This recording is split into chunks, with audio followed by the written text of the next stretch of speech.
Lors du tournage de cette enquête, en janvier dernier, nous avons tenté de prendre rendez-vous chez un ophtalmo en nous faisant passer pour un nouvel habitant de Poitiers. Et après avoir appelé la totalité des cabinets indépendants en secteur 1, la réponse était toujours la même. Seuls les patients ayant déjà un dossier pourront obtenir un rendez-vous. Ah bah comme ça c'est clair. Alors le docteur Collet ne prend pas de nouveaux patients, son cabinet est complet là sur un an. Sur un an? Oui. Dans ce centre médical en périphérie, le délai est un peu plus court, mais le secrétariat n'est ouvert qu'une fois par mois et pendant 2 heures seulement, cela suffit à remplir tout l'agenda. Il faut appeler à des heures bien précises et des jours bien précis, notamment en début de mois. Et sinon, il faut attendre 3-4 mois après pour pouvoir appeler, demander à nouveau un rendez-vous. Effectivement, il faut appeler 8 heures. 8h05, parce qu'après vous pouvez, moi par exemple quand j'appelle pendant 1 heure, et ben ça tourne en fait. J'arrive à avoir un rendez-vous, mais vous avez 2 heures.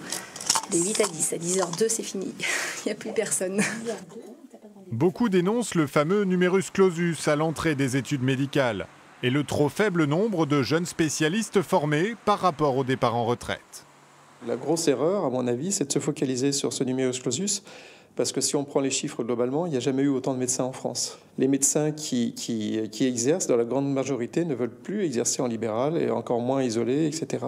Donc c'est pas parce que vous allez augmenter le nombre de médecins qui vont sortir de la faculté que vous allez avoir plus de médecins automatiquement qui vont s'installer en libéral. C'est pas le cas. Les médecins qui sortent de la faculté, ils veulent avant tout une activité salariée, ils veulent ne pas terminer trop tard le soir, ne pas effectuer de garde, etc., etc. Ce sont donc les conditions d'exercice en libéral qui n'attirent plus. Face à la pénurie, des cabinets d'un nouveau genre se développent.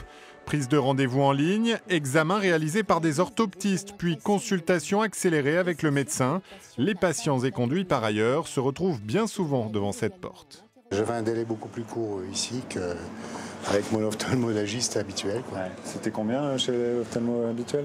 On m'a dit que ça pouvait aller jusqu'à 13 mois. D'accord. Et 13 mois pour vous, c'est voilà.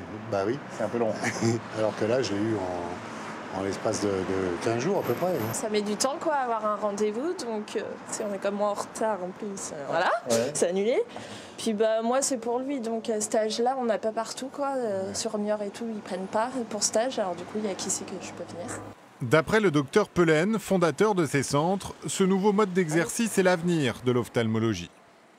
Parce que notre système est un système qui fonctionne. On a vu 1 million de patients cette année sur toute la France, avec 300 ophtalmos. Moi, j'ai qu'un souhait, c'est qu'on arrive à diminuer les délais. Après, il y a d'autres initiatives sur lesquelles on travaille, nous, comme la télémédecine, pour avoir, par exemple, un orthoptiste dans une ville un peu défavorisée qui fait tout le bilan et puis qui l'envoie à l'ophtalmo, qui le valide électroniquement. La télémédecine et de nouvelles organisations de travail, les spécialistes libéraux ne restent pas les bras croisés face au risque de la désertification médicale, mais le chemin est encore long avant de retrouver des délais raisonnables pour tous les patients.